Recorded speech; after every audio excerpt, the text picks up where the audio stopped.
Sunday Night Production. All I have for you is a word. Nage droit devant toi, nage droit devant toi. Pourquoi refuse-t-elle d'être peinte? Ça va être très difficile. I love you, Joe. Tiens, c'est marrant, on me le dit souvent. I'm deadly serious. Harry Potter is dead.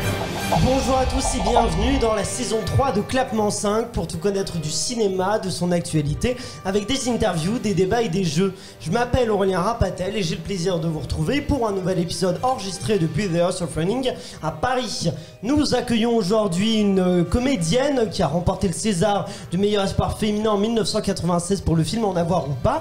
Vous l'avez également vu dans Le Petit Nicolas, Mademoiselle Chambon ou encore 9 mois ferme d'Albert Dupontel qui une fois encore lui a fait remporter un Oscar, j'allais dire directement. J'étais parti sur l'Oscar. César, un prix d'interprétation à Cannes. Voilà, tout à fait. Le César de la meilleure actrice cette fois-ci. Elle vient aujourd'hui à l'occasion de la sortie de son premier film en tant que scénariste et réalisatrice. Une jeune fille qui va bien, qui est actuellement au cinéma. Merci Sandrine Kiberlin d'avoir accepté notre invitation. Mais ça me fait très plaisir. Merci à vous de me recevoir. Ah bah ça nous fait très plaisir, surtout pour parler d'un film qui nous a beaucoup plu, qu'on a vu en avant-première, mais on en reparle dans un instant. Avant, je vais te présenter quand même les clapeurs qui sont face à toi. Alors, qui sont ces clapeurs? Alors, notre première clapeuse, eh bien, c'est une autre jeune fille qui va bien. Et elle nous a prévenu lors des réunions édito. Attention, j'ai trop de questions pour Sandrine.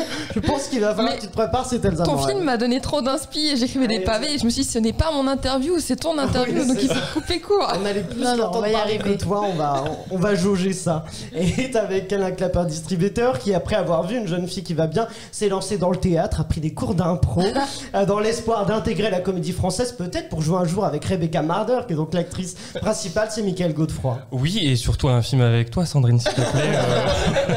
Il va falloir que je me penche sérieusement sur la question. Sur le suivant, c'est ça. On va terminer cet épisode avec, je précise, un blind test dans lequel on fera remporter grâce à Vitam 5 fois 2 places pour une jeune fille qui va bien, qui, je le redis, est dès maintenant au cinéma.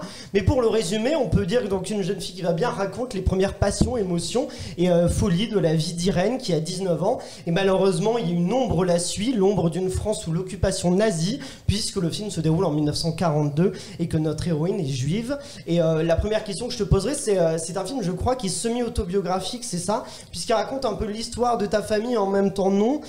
Tu as une mère mais t'as plus de père, une sœur mais pas un frère, et ce qui est donc l'inverse de l'héroïne du film. Et est-ce que le fait d'avoir pris ce pas de côté vis-à-vis de la réalité, ça t'a permis de prendre plus de distance et finalement d'être plus réaliste? Oui, puis de prendre plus de liberté aussi, parce que je voulais pas déranger ma famille, ma vraie famille. Et puis je me suis lancée vraiment dans l'idée d'une fiction. Le parti pris, c'était de suivre cette jeune fille en plein élan pour contredire l'horreur qui sournoisement avance, que le spectateur, lui, connaît, puisque nous, on a de l'avance sur les protagonistes de l'histoire. Nous, on sait que ça finit très, très tragiquement. Et elle est dans l'élan de sa vie, dans l'amour, dans la jeunesse, dans la passion du théâtre. Et je voulais traiter le quotidien de ces gens-là, une famille française, juive, mais de ces gens-là, voilà, la vie qui passe comme pour tout le monde, mais avec des informations, il y en a très peu dans le film, qui indiquent au spectateur là où on est, quand on est, où ça se situe, pour qu'on craigne pour elle ou qu'on espère pour elle, mais qu'elle, voilà, elle les apprenne vraiment en compte-gouttes. Et puis surtout, elle a l'âge où on ne se soucie pas des mauvaises nouvelles et où on ne pose pas de questions là-dessus, on avance et on se soucie surtout de découvrir le monde, quoi. Michael. Oh là là, c'est très scolaire tout ça. C'est ton audition, c'est là. Là. C'est ton audition. À toi, Michael, le prochain rôle est en jeu. C'est terrible. Justement, je voulais parler de la préparation du tournage. Apparemment, tu aurais rencontré certaines personnes qui ont vécu cette époque, comme Robert Badinter. Quel a été l'impact de ces témoignages dans l'écriture de ton film et dans la création de tes personnages ? Alors Robert Badinter, il est arrivé plus tard. Il est arrivé une fois le scénario terminé, mais j'avais rencontré... D'abord, j'avais quand même des témoignages de proches qui ont... Mes grands-parents ont vécu la guerre, mais autrement, parce que polonais, parce que plus vite menacés, etc. Mais avec des témoignages de ma grand-mère sur la façon dont elle a géré son instinct de survie incroyable. Il y a des grosses surprises comme ça, dans ma famille en tout cas, de prise de position pour ne pas suivre les règles, ne pas suivre les lois qui arrivaient comme ça pour les contraindre à s'enregistrer dans le registre des Juifs. Par exemple, ma grand-mère avait dit non, si tu fais ça, on va tous mourir, et donc elle avait empêché ma famille d'être prise. Et je me suis aussi documentée, et j'ai aussi rencontré Marceline Loridan-Evans, Ginette Kolinka, des survivants de cette époque, de la Shoah. Et, mais sincèrement, je nourrie de tout ça, je me suis vraiment penchée sur ma feuille et je me suis mise à inventer une histoire de cette jeune fille, lui inventer une famille, lui inventer un amoureux, comment elle va le rencontrer, comment elle va tomber amoureuse, comment est-ce qu'elle va réussir ou pas son entrée au conservatoire. Je voulais vraiment que ce soit un film sur la jeunesse aussi, sur les débuts des acteurs, contrarié par ces petits... Voilà, évidemment, ce monstre tapis dans l'ombre qu'il fallait jamais que je lâche, mais il fallait pas qu'il prenne le dessus. Enfin, fallait doser 2 films en un pour qu'on la suive en sachant avant elle ce qui pouvait éventuellement lui arriver de si injuste. Elsa. Et justement, tu expliques que pour l'écriture, c'est pas mon audition, hein.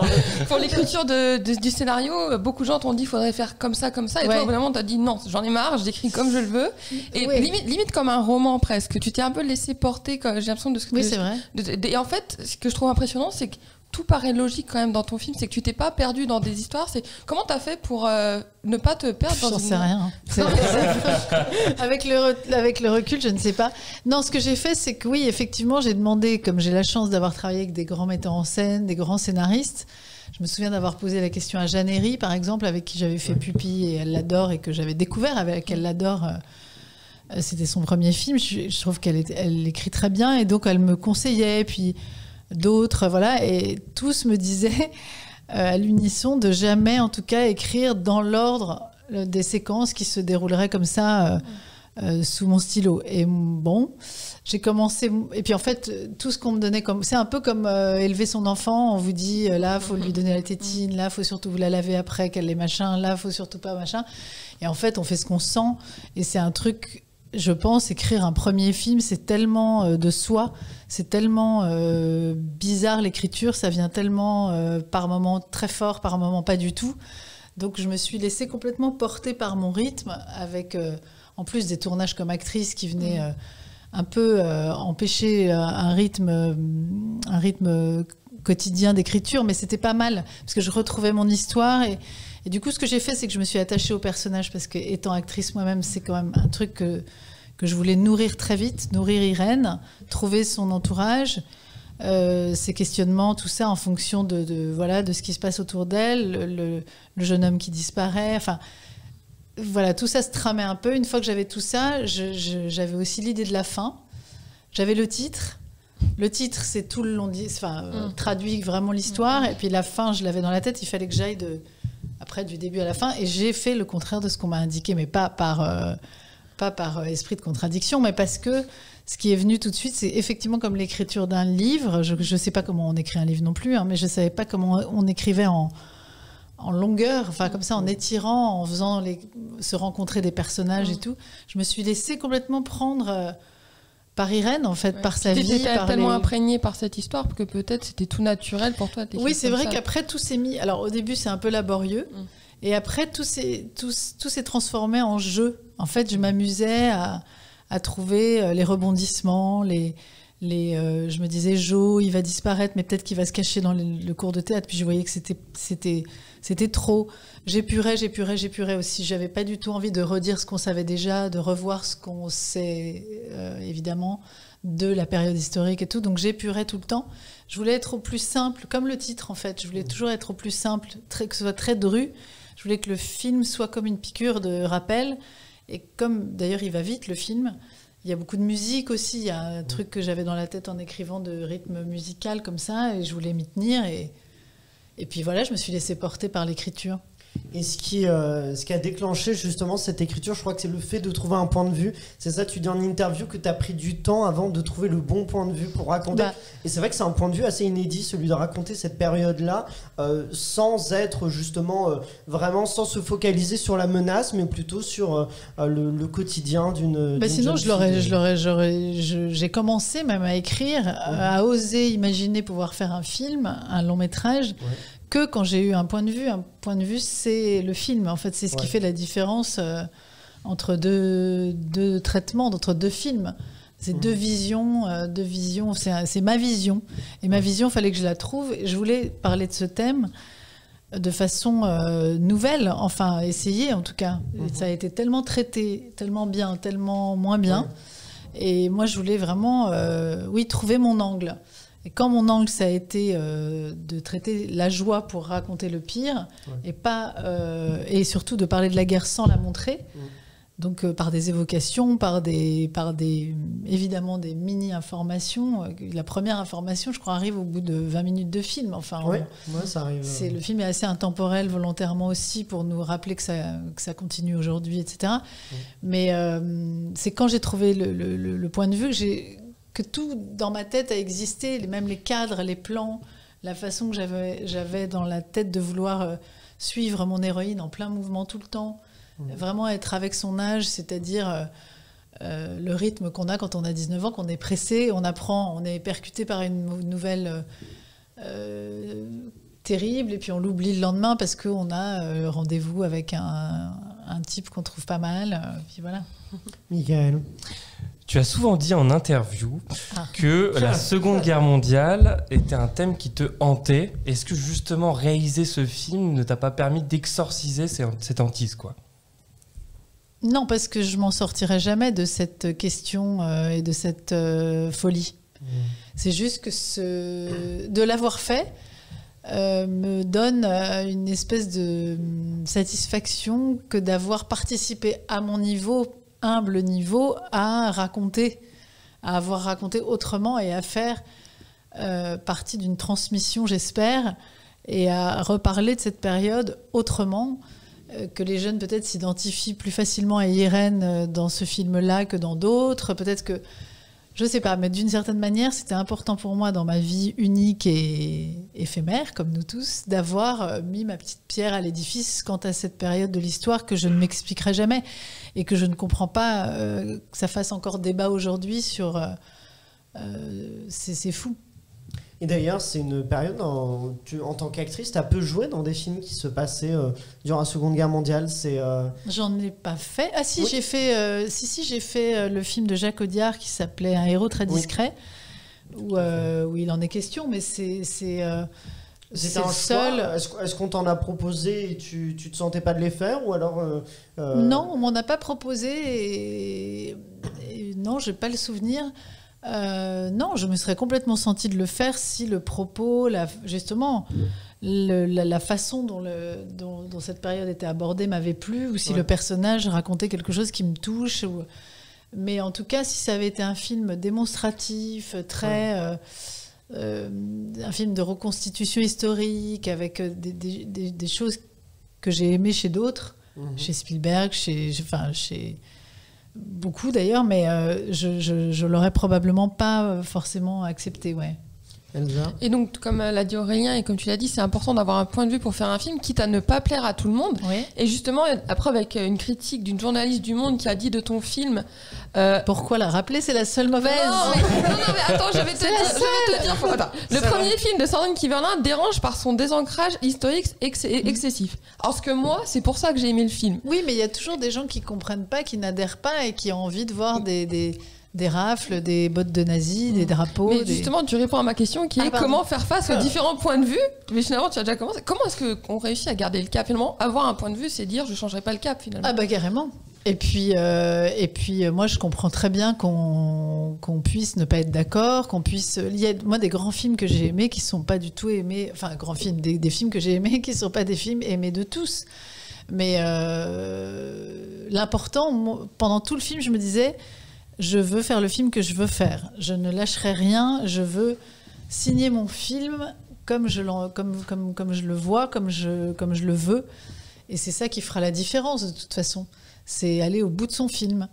Et en fait, j'ai bien fait, parce que je pense qu'on sent une sincérité. Et c'est ça que je voulais, moi. Je voulais... être totalement entière avec ce projet. De toute façon, je serais incapable de faire autrement. Donc, à partir du moment où vous faites un film, où vous embarquez une équipe avec vous, vous embarquez des gens qui croient en vous, il y a des enjeux financiers, il y a puis des spectateurs qu'on a envie de voir venir dans les salles, il faut être à 100% honnête avec ce qu'on traite. Et après, si ça plaît pas, ou si ça dérange, ou si ça... Eh bien, c'est le jeu, quoi. Après, c'est vrai que pour les critiques, elles ont été quand même majoritairement positives. Et moi, je l'avais pas lu, celle du Monde, justement. Ah bah non, mais on m'a prévenu, on m'a dit, il y en a une pas bonne dans le Monde, et il y en avait une autre, je crois, pas bonne dans... Encore pas bonne, ça va. Hein. Ouais, c'est quand même très léger. Hein, comme... Oui, dans les cahiers, je crois. Mais ça reflète plutôt un point de vue personnel. Enfin, après, les critiques, c'est toujours personnel, mais je sais pas. Bon. Michael. Tu as dit que tu t'étais beaucoup inspiré de ton toi de 19 ans pour écrire le rôle d'Irène. Qu'est-ce qui reste d'Irène dans le toi d'aujourd'hui ? Oula. Il est parti dans la... Eh bien, je l'ai eu, ce conservatoire, je l'ai eu. Je fais toujours alors moins du théâtre, mais je suis restée actrice. J'ai la détermination d'Irène. Je n'ai pas eu le parcours d'Irène. Heureusement, ça n'est pas mon époque et ça n'est pas, je ne suis pas Irène, mais je me suis évidemment servie de mes 19 ans. C'est un âge que j'ai tellement adoré, 19 ans. J'ai découvert vraiment, je me suis même, c'est comme une renaissance parce que j'étais une enfant assez privilégiée et assez observatrice et assez passive. Et alors là, à 19 ans, je me suis vengée, je crois. Je suis arrivée au cours de...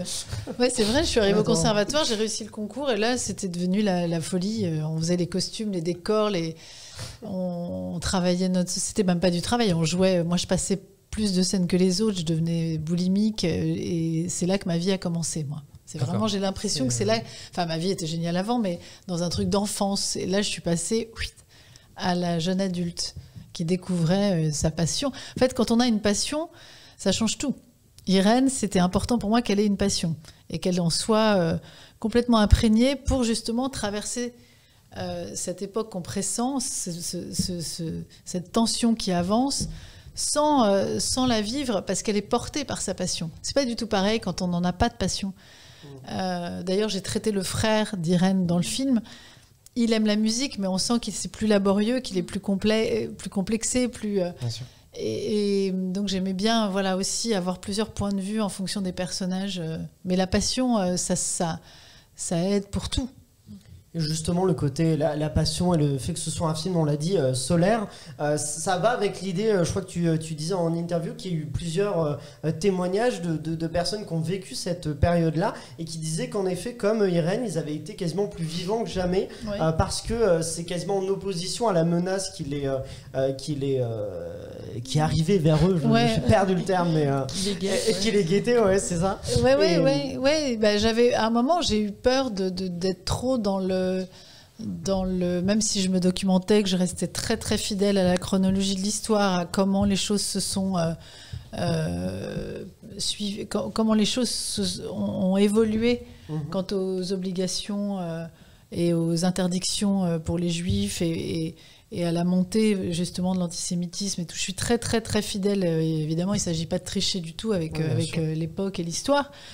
Mais je voulais garder cette joie de vivre et je me demandais à un moment si j'étais pas un peu trop dans l'âge d'Irène et par rapport à ce qui se passait.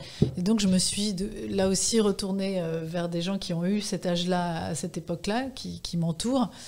C'est là que Robert Badinter arrive, je lui ai fait lire mon scénario pour justement voir ce qu'il ressentait par rapport à ça. Et il disait qu'il était heureux de voir un film sur cet avant bascule, avant que les choses deviennent la tragédie qu'on a connue, parce que effectivement, même caché, même parfois dans des circonstances qui n'étaient pas évidentes, quand on avait la chance, comme ont eu d'ailleurs ma mère et sa sœur, d'être cachés en famille, ça a été parfois par des gens qui étaient extraordinaires, des années de vie merveilleuses. C'est fou, mais c'est vrai. Parce que l'âge qu'elles avaient, la protection qu'elles ressentaient, puis elles étaient épargnées, etc. Mais après, et puis avant la bascule, parce que là je parle plus de quand ils étaient cachés, mais avant la bascule, surtout, ils me disaient, on riait plus, on s'embrassait plus. Et c'est Modiano qui dit ça. Ouais. Modiano, quand il a reçu son prix tant mérité, je trouve, disait dans les années 40, on allait plus au cinéma, on allait au théâtre, parce qu'on a l'impression que tout a fermé tout à coup. Ouais. Mais même moi, en faisant des recherches, je me disais, mais qu'est-ce que... Elle veut passer le conservatoire, mais est-ce que le conservatoire existait? Oui. Maria Cazares, c'est mon héroïne. Hein. Elle passait le conservatoire, elle avait 20 ans, elle a été recalée une première fois parce qu'elle avait un accent espagnol trop à couper au couteau. Ouais. Elle l'a repassé. Enfin, je veux dire, le conservatoire existait, ça a mis du temps avant que ça ferme, ce soit interdit aux juifs et tout ça. Et toute cette période était une période des plus heureuses, d'après ce que m'ont raconté les gens. Donc j'étais dans le vrai quant à l'insouciance redoublée face à la menace, puisque justement on a des pulsions de vie encore plus fortes du fait de sentir que les choses... mais c'est un peu à un moindre niveau, et sans vouloir jamais comparer, ce qui est évidemment incomparable, quand on sent qu'il y a quelque chose qu'on va perdre. Là, les jeunes aujourd'hui, ils sont en manque de liberté, tout ça, et juste avant d'être obligés de mettre les masques pour cette crise sanitaire et tout ça, il y avait une espèce d'élan, d'envie de faire la fête, de machin. Je pense que quand on sent... bon, là, évidemment, ça n'a rien à voir, mais quand on sent qu'on va être privé de quelque chose, mais il ne pouvait pas évidemment même ne serait-ce qu'imaginer ce qui allait arriver, qui est inimaginable encore aujourd'hui. Bah justement, comme tu le dis, nous on connaît la finalité de ce qui s'est passé et c'est juste incompréhensible pour nous qu'on en soit arrivé là.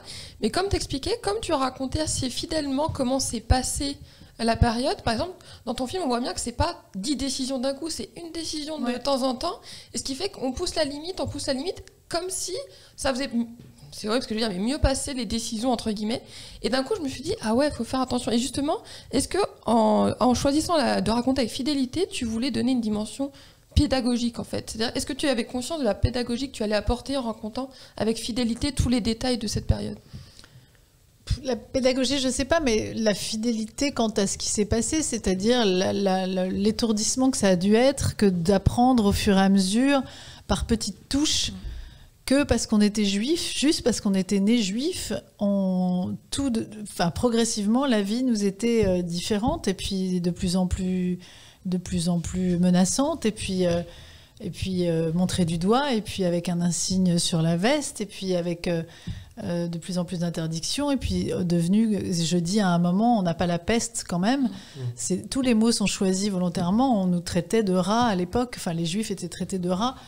Donc c'est quand même un truc qu'ils ont dû voir arriver avec une stupéfaction et une incompréhension. Et on dit souvent, mais pourquoi ils n'ont pas réagi? Mais quand vous êtes tout à coup, juste parce que vous êtes juif, entraîné dans des circonstances pareilles, c'est inimaginable. J'imagine qu'ils ne pouvaient pas y croire. Et puis après, on y croit un jour, et puis on se dit le lendemain, mais ça va aller, puis on va s'échapper, et puis on va leur échapper. Puis après, il y a tout ce qu'on connaît qui alors là, ils prenaient les trains qu'on connaît en pensant qu'ils allaient juste avoir des travaux forcés, ce qui était déjà fou. Et, non, mais tout... Voilà, après, c'est comment justement comment évoquer tout ce qu'on connaît en traitant l'avant et en traitant ce que ces familles avaient de plus normal, de plus commune, en fait. Moi, ça m'a fait penser à un poème du pasteur Martin Niemöller, qui est donc quand les nazis sont venus chercher les communistes, je n'ai rien dit, je n'étais pas communiste. Quand ils ont enfermé les sociodémocrates, je n'ai rien dit, je n'étais pas social-démocrate. Quand ils sont venus chercher les syndicalistes, je n'ai rien dit, je n'étais pas syndicaliste. Quand ils sont venus me chercher, il ne restait plus personne pour protester. Est-ce que tu as peur qu'aujourd'hui encore, on ne prenne pas la mesure des différentes menaces qui nous guettent, quelles qu'elles soient? Oui, notamment celle de l'antisémitisme qui revient. Et bien sûr que j'ai peur. Bien sûr que mes grands-parents, je les ai vus pleurer quand le Front National est arrivé. Les tombes sont à nouveau profanées régulièrement. Il y a 45% des familles qui préfèrent dire à leurs enfants de ne pas dire qu'ils sont juifs parce que une des plus grandes injures en ce moment, c'est espèce de fille de juif ou je ne sais pas quoi. C'est impensable. Ouais. Donc, si un film, une œuvre, un livre, un poème, je ne sais pas, n'importe quel message, c'est ce que me disait Marceline Loridan Evans, qui est quand même rentrée dans les camps à 15 ans, qui a arrêté sa puberté, qui en est sortie vivante, mais avec tout ce que ça implique, me disait il faut raconter.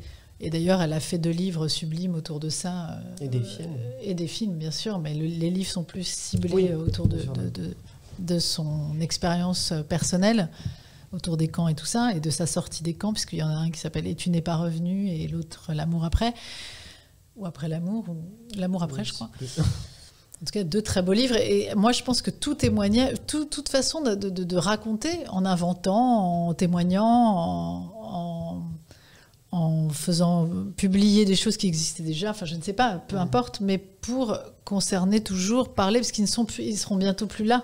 Ouais, bien sûr. Il n'y aura plus personne bientôt pour parler comme ils le font dans tous les... Ginette Kolinka, elle a 98 ans, si je ne me trompe, et elle est géniale, et elle voyage toute l'année pour aller témoigner de ce qui lui est arrivé.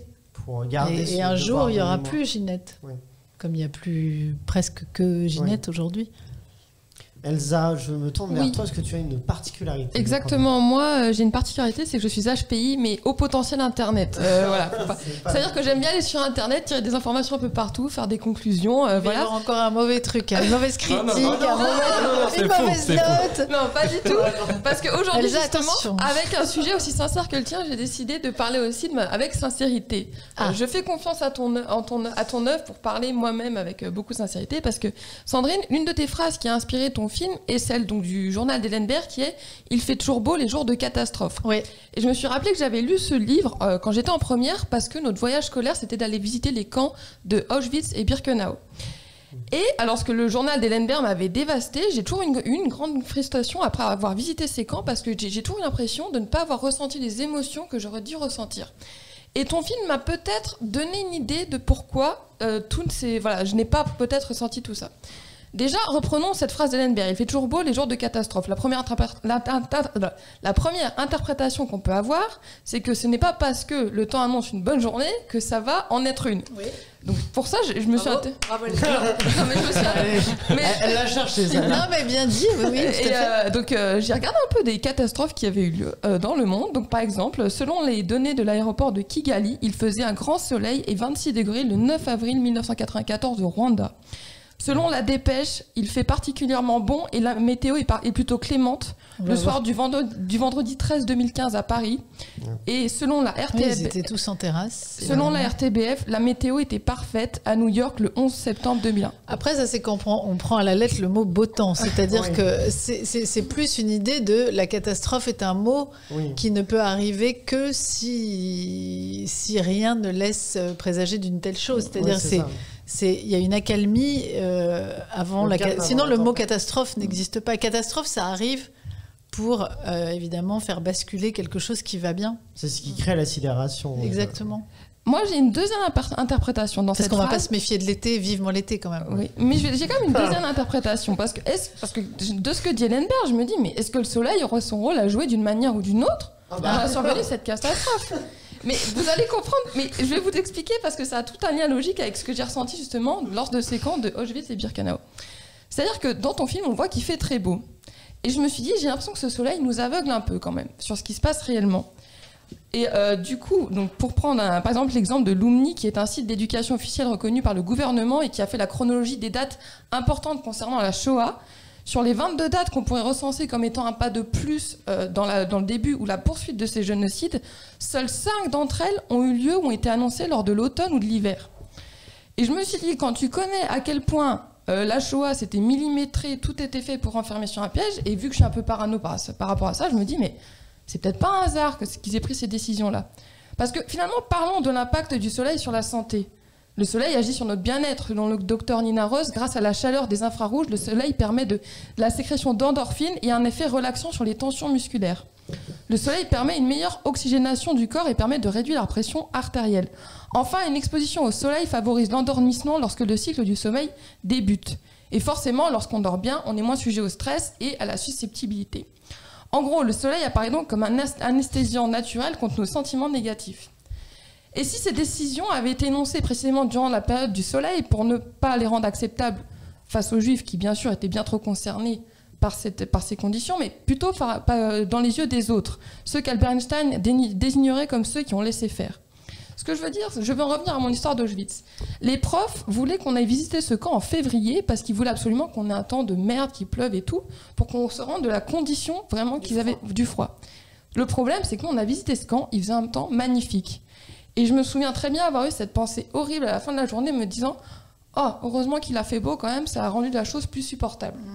Alors Sandrine, merci de m'avoir fait comprendre que lorsque le soleil pointait le bout de son nez, il ne fallait pas que je me soucie qu'il aveugle mes yeux, mais mon humanité, pardon. Oh là, bravo. Je suis un peu émue parce que beau. je me suis livrée. Merci.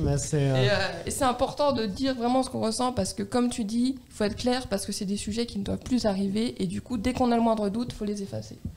Merci. Ce que disait Simone Veil par rapport au froid et au beau temps et à tout ce qui était climatique, tout ce qu'elle peut ne pas expliquer. D'ailleurs, elle disait que c'était l'inexplicable. Et ça, on imagine bien. Elle disait juste, pour essayer de retranscrire le pire, elle disait que le pire pour elle, c'était, par tout temps, la fatigue, en fait. Ne pas pouvoir s'asseoir. Elle ne pouvait pas s'asseoir, elle ne pouvait pas se coucher, elle ne pouvait pas dormir. Donc c'était ne pas dormir. Et ça, qu'il fasse froid, beau, sans compter toutes les conditions affreuses. Mais ne pas dormir, ça rend fou, quoi. Et ce mal-être, d'ailleurs, on le ressent, le personnage en soi d'Irène, donc on voit qu'elle le ressent, même si elle est toujours solaire, elle a des troubles. Des malaises, oui, c'est ça, des malaises qui en fait, c'est psychosomatique, on imagine, c'est le... c'est ce qui sont... moi, je crois beaucoup au corps qui parle. Ouais, je suis une pro de ça. Vous pouvez en témoigner, j'ai un genou complètement... enfin voilà, bref, je crois beaucoup aux choses, au corps qui parle. Et Irène, dans mon histoire, très vite, parce que j'ai eu moi-même des choses comme ça, des vertiges qui trahissaient ma pensée. En fait, on pense parfois qu'on va très bien, et puis Irène, dans le film, elle est pas sotte, elle est pas écervelée, elle voit bien et elle entend des choses à qui elle refuse d'être percutée par ces choses-là parce qu'elle veut ne pas y croire, sans doute. Elle veut avancer, elle veut être dans son âge et tout ça, mais il n'empêche que quand les choses se précisent de plus en plus, elle s'évanouit de plus en plus aussi, elle a des malaises, elle joue avec ça parfois parce qu'elle a un tempérament, passionné, et puis qu'elle peut justement s'amuser de tout. Irène, elle met du jeu dans tout, c'est vraiment la passion du jeu, mais pour s'extraire aussi d'une réalité qui pèse de plus en plus lourd et qui fait qu'effectivement elle est vertigineuse. D'ailleurs, elle va chez le médecin pour savoir pourquoi, et c'est là qu'elle va rencontrer son Jacques. Son Jacques. Cette Irène, elle est incarnée donc par Rebecca Marder, qui est une actrice qui est à la Comédie Française. Je le disais plus tôt. Il y a donc ce lien déjà fort qui unit le personnage à l'actrice, qui est donc le théâtre. Qu'est-ce qui a fait que tu t'es dit que c'était elle, Irène C'est un hasard que ce soit le théâtre, parce que j'aurais pu choisir Rebecca sans qu'elle soit actrice au Français. Parce qu'elle est arrivée dans la pièce au milieu de 40 autres filles que j'avais vues qui étaient super. Mais elle est arrivée comme l'Irène que j'attendais. Je ne savais pas du tout si j'allais la trouver. En fait, on écrit un personnage, on a quand même des idées très précises, et après, rien n'est comme on l'imaginait, mais c'est elle. C'est parce que c'est elle, parce que c'est moi, parce que c'est une évidence. J'avais envie de la connaître, j'ai aimé cette fille dans tout ce qu'elle est, en fait. D'ailleurs, depuis, rien ne m'énerve chez Rebecca. Enfin, c'est rare. Oui, c'est rare. C'est vraiment comme les histoires de rencontres amoureuses que j'ai vécues, moi, comme actrice au même âge qu'elle, avec des réalisatrices qui me disaient ça, il y avait un truc d'identification ou d'envie de me filmer. On ne comprend pas toujours. D'ailleurs, on se dit, ah bon, pourquoi moi? Mais c'est quand même ce qu'on attend quand on veut devenir actrice. On attend le regard... un peu inconditionnel du metteur en scène qui fait qu'on a envie de... Là, j'ai eu envie de filmer Rebecca dès que je l'ai vue rentrer dans la pièce. Je me suis dit, c'est elle que j'ai envie de filmer de profil, de dos, de face, assise debout, enfin voilà. Et alors, une autre actrice incroyable, c'est donc Françoise Widoff, qui est, je dis actrice, mais qui est monteuse, en fait, c'est ça. Et mais comment est-ce que tu Françoise, t'es dit, parce qu'elle n'était pas actrice avant ce film-là, c'est ça? À quel moment tu t'es dit qu'elle allait être excellente dans mais on se demande justement comment... Ouais, les gens la retiennent vraiment. C'est vraiment une grand-mère comme je rêvais de la trouver. Je l'ai cherchée beaucoup parce que j'avais Marceline Loridan en tête. Après, j'ai eu... j'avais ma grand-mère maternelle. Oui, c'est ça Oui, Marceline, elle me dit oui, mais elle m'a dit oui elle était déjà pas bien. Donc et j'avais conscience de l'âge que je traitais, donc il fallait que je trouve quelqu'un qui... Et puis surtout quelqu'un qui allait capter qui avait une espèce de liberté, Françoise Widoff que j'ai choisie. C'est une amie vraiment, Françoise, c'est une amie dans la vie. Et je l'ai appelée un jour, je lui ai dit, mais est-ce que tu aimerais jouer dans mon film ? Ah oui. Oui, si c'est toi, oui. Puis après, on a fait des essais, Et en fait, elle est actrice, Françoise. Elle a monté beaucoup de films, donc elle a un rapport au cinéma qui simplifiait les choses, parce que c'est pas comme quand vous prenez quelqu'un dans la rue qui ne sait même pas ce que c'est qu'une prise, un plateau. Elle sait ce que c'est, et un plateau, et après tout ce qui a un rapport au film, sur le montage, le mix, tout ça. Elle connaît très très bien le cinéma. Elle en fait presque au quotidien. Et voilà, après aux essais, c'était une évidence entre Rebecca et elle. Et puis elle ressemble à moi, un peu, à ma famille. Il y a quelque chose d'élancé en elle. Il y a quelque chose d'intemporel aussi chez elle. Je lui ai gardé sa coupe de cheveux, un peu comme si elle la traînait depuis les années 20. Et puis voilà, et puis elle était magique. C'est un mot qu'elle emploie souvent, mais elle était assez magique tout de suite. Ah bah ouais, mais il y a tout un mélange d'émotions avec elle qui est... Elle est très subtile dans le jeu. Elle est drôle, touchante. Michael. Est-ce que justement c'était fait exprès qu'elle soit aussi moderne ? Je pense à la scène tout simplement où Irène demande à quel âge elle a fait sa première fois. C'était quand même un sujet très tabou. Enfin, très longtemps en tout cas, le sexe était un sujet très tabou. Qu'on croit ? Qu'on croit du coup. Oui, voilà, c'est plutôt ça ma question. Moi, je pense qu'on a eu une sexualité totalement. On pouvait en tout cas avoir une mentalité, et j'ai lu des écrits là-dessus. Un livre qui s'appelle Gioconda d'ailleurs, je me souviens plus du nom de l'auteur qui est grec, etc. Mais à l'époque, on avait un désir qui était sans doute le même qu'aujourd'hui, mais il y a une façon, je trouve, toujours dans les films dits historiques, d'aseptiser un peu les trucs, dans les costumes, les décors, les sentiments, les dialogues. Pourquoi on se parlerait pas ? Pourquoi on demanderait pas à sa grand-mère à quel âge t'as couché ? Juste parce qu'on est dans les années 40. Pourquoi on n'aurait pas la même complicité avec sa grand-mère qui a l'air d'avoir quasiment le même âge qu'elle, dans la tête en tout cas, c'est ça. Qu'aujourd'hui, pourquoi un père engueulerait pas sa fille comme on l'engueule aujourd'hui ? Pourquoi on n'embrasserait pas une fille comme on l'embrasse aujourd'hui ? Moi, j'ai voulu en tout cas dire ça aussi dans mon film, dire voilà, il n'y a pas une époque mieux qu'une autre pour s'aimer, ou plus... Après, il y a évidemment des progrès qui ont été faits quant à la liberté de la parole, oser parler de sexualité, mais dans les familles... Je pense que quand le frère lui dit « tu mets ta main là et tu caresses un peu » et tout ça, c'est entre frères et sœurs. On pouvait avoir ce genre de complicité sur des thèmes. Moi, ce que j'aime, c'est justement parler de l'intimité des gens, d'une famille, d'un rapport amoureux. La caméra, elle permet ça, de rentrer là où nous, on ne peut pas rentrer. Je ne peux pas rentrer chez vous. C'est vrai. Oui. Pourtant, c'est pas l'envie qui m'en manque. C'est gentil. On fera une soirée. J'arriverai avec ma caméra pour montrer à tous les auditeurs ce qui se passe en vrai. À quoi ça ressemble les coulisses de Clapement 5 ? Très bien. Exactement. Il serait temps qu'on le sache. Il serait temps quand même qu'on révèle. Il y a une séquence que moi j'ai trouvée vraiment brillante, et je pense que ça doit être ma préférée du film, c'est l'anniversaire du père, que je trouve vraiment à l'image du film. C'est-à-dire que c'est un mélange d'émotions. Au tout début, c'est un peu inquiétant. Moi, en tout cas, j'étais inquiet. Et puis ensuite, c'est touchant, c'est drôle. Et il y a André Marcon, qui est un acteur qui est incroyable et qui joue le père avec une subtilité, une nuance. Et effectivement, c'est pas le père aussi qu'on a l'habitude de voir dans les films historiques, qui est vraiment la figure paternelle, très autoritaire. Lui, au contraire, il est assez à l'écoute et en même temps, on le voit inquiet. Et à quel moment tu t'es dit du coup que cette séquence-là, elle était importante pour le film, et qu'est-ce qu'elle a, comment est-ce qu'elle nourrit le film pour toi ? Qu'est-ce qui t'a donné ? Pour moi, c'était vraiment l'envie de montrer une famille qui s'aime, une famille commune, avec des sentiments, avec...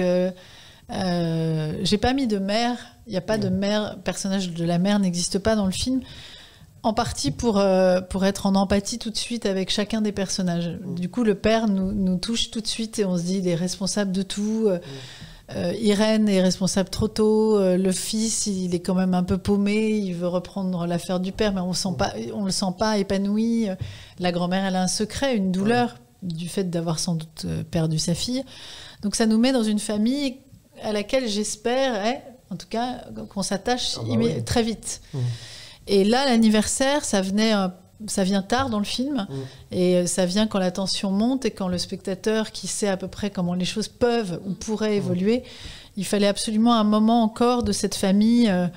Il fallait créer de plus en plus l'injustice autour de cette tension qui monte totalement follement. Et donc, je voulais vraiment retrouver la famille au complet et dans quelque chose de très émouvant et joyeux et conscient de leur part. Il y a quelque chose aussi qu'on sent. Oui, d'abord, c'est l'escalier de service, c'est plus l'escalier principal. Je les ai fait fêter cet anniversaire dans un endroit mais complètement incongru volontairement. Ils sont entre des bouts de décoration d'anniversaire qui tombent on ne sait pas où, mais rien n'est précieux. L'endroit est dans la porte de service, donc ils sont pas du tout installés, il n'y a pas de confort. Donc on se dit ça y est, ils sont en train de se cacher, de se cacher, d'être dans l'interdiction et tout ça, et malgré tout ils restent eux-mêmes. Ils s'aiment, ils le fêtent, et elle chante par-dessus le marché pour son père, un chant où elle lui dit merci, quoi.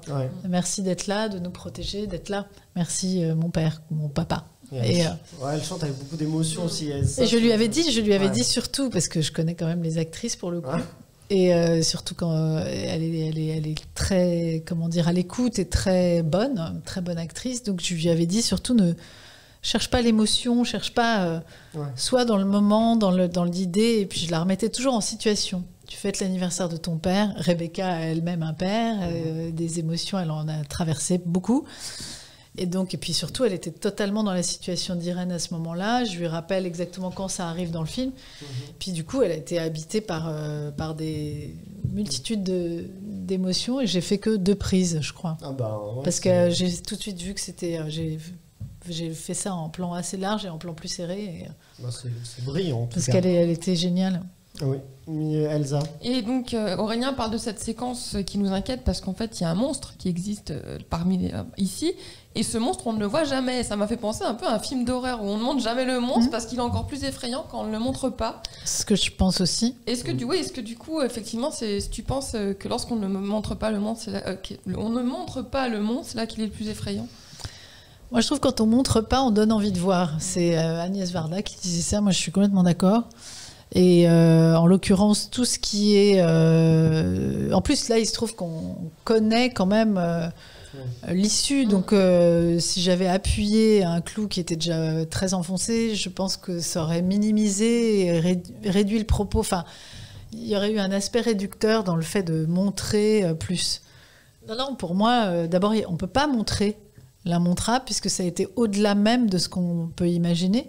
Mais j'aurais pu montrer, des soldats, des quantités de symboles que j'ai voulu éviter, effectivement, parce que je pense que le fantasme est toujours plus effrayant et toujours plus, surtout au cinéma, toujours plus que ce qu'on peut montrer, en fait. Toujours plus. En suggérant, le spectateur fait le travail lui-même et peut même amplifier le drame ou le... On le voit plus quasiment. Je trouve que la menace est plus présente en étant absente. Oui, puis on peut imaginer le pire à tout moment, alors que longtemps dans le film, le pire n'est pas encore là.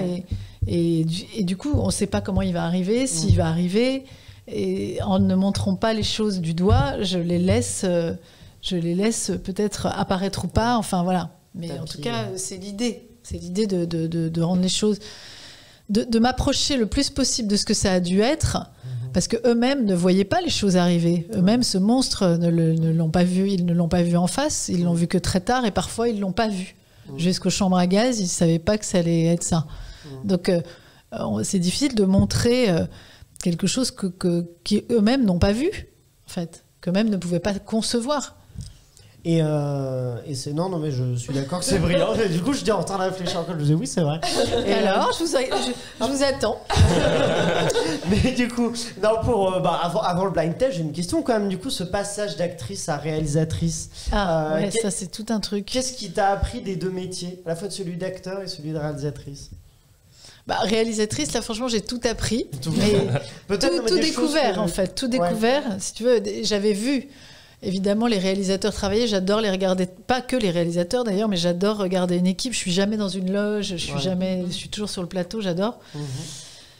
J'avais dû saisir des choses, des grands metteurs en scène avec qui j'ai travaillé. J'ai travaillé avec vraiment des gens très différents, des gens qui m'ont porté, qui m'ont donné la chance d'avoir des beaux personnages et de m'avoir filmé vraiment dans des choses que je connaissais même pas de moi-même, enfin des trucs vraiment. Donc je les ai vus avec les acteurs, je les ai vus avec les techniciens et je les ai vus porter leur histoire très différemment. Un Bruno Podalides, il porte pas son histoire comme Dupontel ou comme René ou comme Téchiné, quoi. Enfin, je veux dire, c'est complètement poum poum à chaque fois.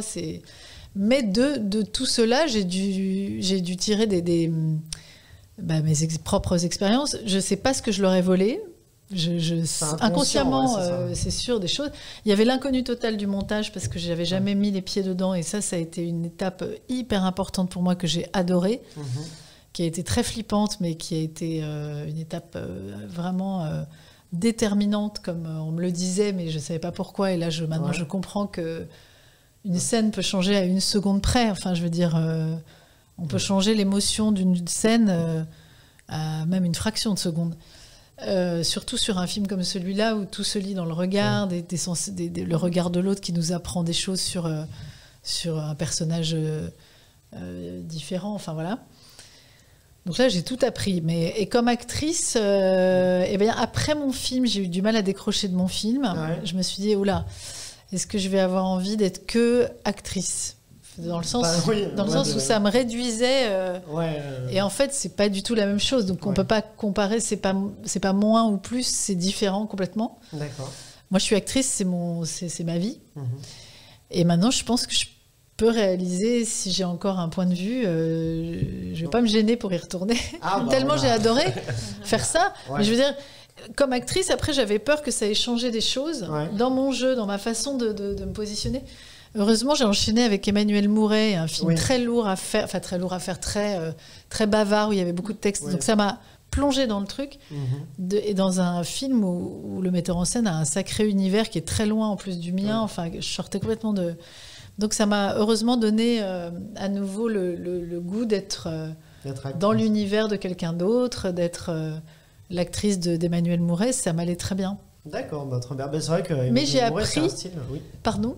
Non, pour répondre à ta question, non, mais j'ai appris quand même que, justement, mais c'est le montage aussi beaucoup, que je pouvais me détendre un petit peu sur le fait de vouloir être parfaite tout le temps. C'est un peu l'exigence que j'ai, qui est un peu entre l'obsessionnel que je suis sur... bref, que je pouvais un tout petit peu me détendre parce qu'au montage, on peut... Non pas, il ne s'agit pas de donner moins bien que ce que je donnais avant, il faut toujours donner le meilleur au moment où ça se passe, mais avec une espèce de détente. Et je me suis surprise pour la première fois sur le film d'Emmanuel d'arrêter en milieu d'une séquence que je ne sentais pas. Mais jamais j'aurais fait ça avant de réaliser. Et là, j'ai dit non mais... jamais j'aurais pu faire ça avant de réaliser. Mais là, je me suis dit, j'ai eu conscience en fait qu'on pouvait arrêter, reprendre, c'est pas grave. Ouais, d'accord, et ça a débloqué quelque chose. Une espèce de lâcher prise, Bon, en tout cas, on a hâte de voir le second film. Ton second film en tant que scénariste. On attend le point de vue de l'angle. C'est pas demain la veille. C'est pas demain, mais bon, peut-être en tout cas. On va déjà continuer à voir vivre celui-là. Donc dans les prochains, il y a le prochain d'Emmanuel Mouret. Il y a aussi, qu'est-ce qu'on attend d'autre ? Il y a aussi Novembre, c'est ça, de Cédric Jimenez. Il y a le Brisé en premier, là, le 16 février. Qui sort, effectivement. Il y a le Mouret, il y a le film de Jimenez, effectivement, Novembre. Il y a le film de Nicolas Pariser que j'ai fini avant la promotion de mon film avec Vincent Lacoste. Donc ce sera plutôt pour l'année prochaine ou fin 2022. Oui, ça c'est pas tout de suite. En 2023. Très bien. Bon, je vous propose de terminer donc avec un blind test pour faire remporter. Là que tout va se compliquer. Vous pouvez chacun tirer 2 personnes au sort pour tenter de leur faire remporter à chacun 2 places pour Une jeune fille qui va bien, qui, je le rappelle, est actuellement au cinéma. Je vous en prie de tirer des gens et vous pouvez nous dire d'ailleurs qui vous avez pioché comme ça. Alors, sans lunettes, j'arrive à dire que c'est Sonia Viellard. Très bien. Et le suivant ? Est-ce que j'ai un garçon ? Sonia Viellard. Sonia Viellard. Et alors là, 5 €. Ah oui, des fois c'est particulier, c'est des pseudos, Twitter, Instagram. 5 €. Donc il faut que je joue pour eux en fait. Il faut que j'arrive à deviner. Alors si là, accrochez-vous. Aussi, tu vas leur faire remporter Mickaël, toi qui es. C'est une responsabilité atroce. Le Monde de Véro 14 et Laverne 64. Très bien, bon bah du coup vous êtes tous... Ah oui, Elsa, j'ai oublié Elsa. Elsa joue pas en fait. Daphné MTS et Amiri... Oh là non. Amri. Amri, très bien. Bon, du coup, je vais vous faire un blind test. Tout est lié parce que tout va être lié avec une jeune fille qui va bien. À chaque fois, c'est des répliques de films. Le but, c'est de trouver le titre du film, mais à chaque fois, on verra qu'il y a un lien qui lie ce film-là, une jeune fille qui va bien. Tu peux mettre ton casque, sinon tu risques de ne pas entendre les extraits. Ça risque d'être plus compliqué. Je vais prendre du retard et vous allez m'avoir, il n'est pas question de ça. Et là, laissez-moi gagner, c'est cool. C'est bien de laisser gagner l'invité. À chaque fois, je souffle un truc. Pire, je dis ça, je dis rien. Ouais, non, c'est ça. Je leur jette des choupages. Je les déconcentre, ne t'inquiète pas. Allons-y avec donc un premier extrait. Un premier extrait, c'est parti. Pour lui, la poésie est une chose sacrée. Une sorte de religion intime. Quelle folie de partir ensemble. Paris. Sandrine, tu... Merde, je sais pas. J'ai l'impression que tu l'as... Non, bah je peux remettre. Hein. J'ai... Elsa. Patterson. Non, c'est pas... Non, pas du tout. Ah non, pas... Mais j'ai entendu la poésie, moi. Mickaël. Eiffel. Non plus. Bah, je remets alors. Non, mais il y a Romain Duris, là. J'ai besoin de Bah vous allez voir. Alors il y a... Je remets. travailler, monsieur. Je respecte énormément le métier de journaliste. Tu crois que c'est quoi mon métier? Illusion perdue. Illusion perdue, c'est pas possible. C'était illusion. Bien sûr. Quels sont les liens, Sandrine? Est-ce que tu as les liens avec une jeune fille qui va bien pour Illusion perdue? Avec une jeune fille, mon producteur. Exactement, c'est curieuse à film et pas que. Il y a aussi André Marcon qui joue aussi, dans Illusion perdue. Mais effectivement, c'est aussi Curiosa, Olivier Delbosque qui produit ces deux films-là. Qui est fort. Qui est très fort. En plus, qui passe plus de films très différents et qui sont au César. Et donc peut-être une jeune fille qui va bien la prochaine. On y croit, allez. On y croit dur comme fer. L'extrait suivant, c'est celui-là. On commence le jeu. Les retardataires sont éliminés. Ihr seid nur aus einem einzigen Grund in dieses Lager transportiert worden. Mais c'est... Le premier... Sandrine, oui. C'est pas Albert, ça? Non, pas du tout. Non, c'est pas Albert Dupontel.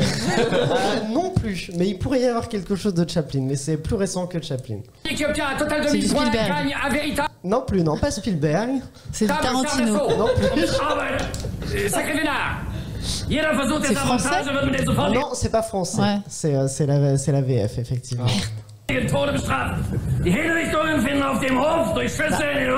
Un film qui a remporté un prix à Cannes, au Festival de Cannes, et qui a même aux Oscars, je crois, qui a remporté. C'est le film de Benigni. Voilà. C'est La vie est belle. La vie est belle, voilà, exactement. Elsa, ça ne suffira pas, le film de Benigni. La vie est belle. Elle m'a bien aidé. C'est comme Inel. Elsa, on partage, on le fait gagner les deux, non? Allez, un point pour chacune. Merci, c'est gentil. C'est parti. La vie est belle, quel est le lien? Le lien, c'est... le lien, c'est traiter autrement cette période. Je ne me comparerai jamais à La vie est belle, mais c'est vrai que c'est un traitement très personnel. Oui, c'est ça, un regard personnel sur cette époque. Tout à fait. On continue avec maintenant cet extrait.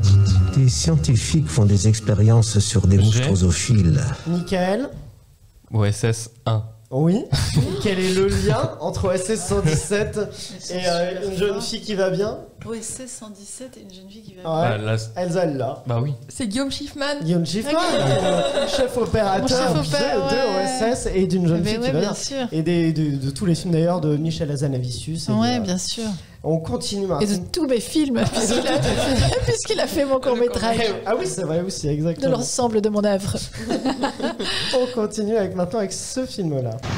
Monsieur, s'il vous plaît, êtes-vous heureux? Oh, mais c'est Marceline. Marceline, dans quel film? C'est merveilleux, c'est... Merde, j'ai pas le titre. Elles vont le faire ensemble. Allez-y. Ça commence par Chronique. Voilà. Non mais... On va gagner ensemble. Chronique d'un été. Je vous le donne à toutes les deux encore, c'est parti. C'est les plus belles. On me faut laisser même ce qui se dit après. Ah bah oui, c'est magnifique. Chronique d'un été. Et donc le lien, c'est Marceline Lorena Evans, tout ça qui tout à fait qui est donc qui interroge les gens sur est-ce que vous êtes heureux. C'est ça, et qui donc dans Une jeune fille qui va bien inspirer le personnage de la grand-mère. Allez, c'est un point pour toutes les deux, comme ça tout le monde est à égalité. On continue Enfin, de équipe plus belle. avec Elsa, je sens. Elles sont ensemble, c'est C'est sûr. terrible. Voilà. C'est parti pour le suivant. C'est la position de leader, de suiveur. D'accord. Oh, c'est la musique de. Encore C'est une question. J'ai Michael? les infidèles. Non, c'est pas ça. Je remets. Mais c'est. Je pense que vous allez l'avoir. C'est par du la- jardin. Il y a- C'est- il y a Jean là, non Je dirais G. Vas-y, Elsa. Effacer l'historique. Non plus. Ah bah ça rebug. Bah dis donc, qu'est-ce qui se passe? Il veut Il y a pas. un suspense. Il est à chaque fois. fatigué. Si, G. Elsa. C'est 2 mois. 2 mois exactement. Oh là En 2, c'est avec la pige. Avec le silence, tu l'as eu là. Ouais. Voilà, moi, je- Troisième point pour Elsa. Et tu vois pas le lien avec une jeune fille qui va bien? Et en disant ça, je tente de me le rappeler et je m'en souviens. Quel est ce lien? drôle. Ça va Je pas m'en du souviens. tout. C'est avec un mardeur qui joue aussi dans 2 mois. Ah oui, mais. Voilà, c'est ça. C'était. Oui, mais- Je viens de retrouver. J'étais en mais qu'est-ce que c'est? Pourquoi j'ai mis celui-là? On continue maintenant avec cet extrait-là. Je me sens pas très concernée par le sexe en ce moment. Tu veux pas venir t'allonger plutôt? Bonsoir. Bonsoir. C'est moi, un télo BG75. Sexe, je suis écœurée. J'aimerais comprendre là où ça a commencé à merder chimiquement dans ma vie. Oui, quoi? Pas grand-chose. Comment ça, pas grand-chose? Cette fille est complètement folle. On va se séparer, je vais très mal. Monsieur Mallet? C'est un ancien client que j'ai défendu. Ah ouais, t'es accusé. Ah, c'est Virginie. Oui, C'est Virginie. Victoria. Victoria, exactement. c'est Victoria. Oh là Et là. dis donc. troisième point pour toi, quel est le lien avec une jeune fille qui va bien? Celui-là, il est un peu moins évident peut-être. Attends, film de Justine Trier. Alors attends. C'est- Virginie, Lacoste, non, aucun rapport. Melville non plus. Non, c'est pas au niveau des acteurs. C'est des techniciens. Non plus. C'est Non, c'est la sélection. C'est que ton film Semaine de la était à la critique. semaine de la critique à Cannes. complètement Tout Charles comme, Tesson. Vive Charles Tesson. Eh ben voilà, bon, on remercie Charles Ah oui, Tesson. moi je le remercierai Qui te- jamais assez. Charles qui te rapporte un 3e point. Indirectement, mais quand même. Là, je l'ai totalement. C'est un point que j'ai complètement. Que tu mérites. dont je suis Bravo. totalement responsable. Tout à Tu m'as un fait, peu lâché, exactement. mais c'est pas grave. Ouais, attends, on n'a pas fini. On a encore. On y va, il en reste quelques-uns. C'est parti, on continue. Votre pièce, comédie, tragédie, vous avez 2 minutes. Tragédie. G. Elsa. Edmond. Edmond, exactement, Edmond. Elsa, vraiment, elle est très très rapide. Hein. Alors, le lien. Beaucoup trop rapide. Bah, c'est le théâtre. Le théâtre. ah oui, bah oui, tout le théâtre. simplement. À la limite, Elsa. Pas qu'on parle. Non, mais ça je te mets le suffit, point, là. mais effectivement, elle avait pas le théâtre. C'est quand même assez improbable. On continue. Il en reste quelques-uns, mais on approche de la fin. On continue maintenant avec donc. Hey, tu veux qu'on se batte? On se bat, je m'en fous. Tu portes la poisse, mec. Moi, ouais. Mais c'est super méchant, ça, t'es un fou, toi. S'il y a un truc en toi que je sens pas, tu dégages quelque chose de malsain. Elsa. C'est les méchants. Les méchants, tout à fait, le film de Mouloud Achour. Et quel est le lien? Ouais, mais là, bon. Elsa, vraiment très vive. Tu vois pas le lien? Bah, j'en vois un, mais non, Dis-le, je sais non. pas, non, en fait, non. Bah alors Sandrine, est-ce que tu as le lien avec les méchants? En dehors Pour du le fait que. C'est un acteur pour le coup. Bah, c'est Anthony Bajon qui joue dans mais Une jeune fille qui va Oh bien. là là. Et qu'on retrouvera d'ailleurs dans le film de Stéphane Brisé où, je avec mon fils. vous vous retrouvez. Bon bah continuons maintenant après les méchants. Là on approche de la fin. C'est l'avant-dernier. Attention, on y va avec celui-là. J'ai des grands rêves pour elle, puis je le sais qu'elle va les atteindre. Aline, Valérie Le Mercier. Ah, ils étaient. Sandrine, bon, c'est pas très sympa. En fait, on cherche le titre. Elle t'a Oui, mais je dis Et la réalisatrice, donc Aline Le Mercier. Et du coup le, Bah oui. le lien c'est comme, Bah, le lien, comme toi Valérie Le Mercier qui était Qui était actrice et qui est devenue réalisatrice Voilà, depuis tout à fait. longtemps. Oui, depuis plus longtemps. Mais du on coup, est. Oui. il y a un petit lien. Et De on toute façon, il y termine. a des liens. Et on termine maintenant, il y a toujours des liens, tout est lié. On termine avec celui-là, c'est parti. Vous n'êtes pas laissé aller? Comment ça? Vous n'avez pas bu ou pris des drogues? C'est moi ça, c'est de mon thème, c'est Ariane, c'est 9 mois ferme. 9 mois ferme, Le lien, c'est moi. C'est moi. Tout à fait. 9 mois ferme, le lien avec une jeune fille qui va bien, et donc toi-même. Là, le sacré lien. Sacré lien. Et là, bah, du coup, on est sur une fin avec 5 points pour Sandrine. Tu te rends 5 compte? points pour Elsa, vous êtes à égalité. Bah, tu vois, Bon, Mickaël, c'est 2 finalement- points. bon, Et bah, dites-nous. Il a un point, Mickaël. Non, Il j'ai en a 2 points quand il a même. 2 points. Dites-nous qui vous avez fait remporter ces deux 2 places. points, c'est très bien. Moi, je vais C'est très C'est Sandrine, à qui as-tu fait remporter du coup à chacun à Sonia Viellard et à 5 euros que je serais curieuse Ah oui, de celui-là il est connaître. très évident. J'aimerais voir sa tête. Même à Sonia Viellard d'ailleurs. Moi, c'est Daphné MTS et Amri. Et ben voilà, et moi du coup je viens de piocher vu qu'on a 5 fois 2 places.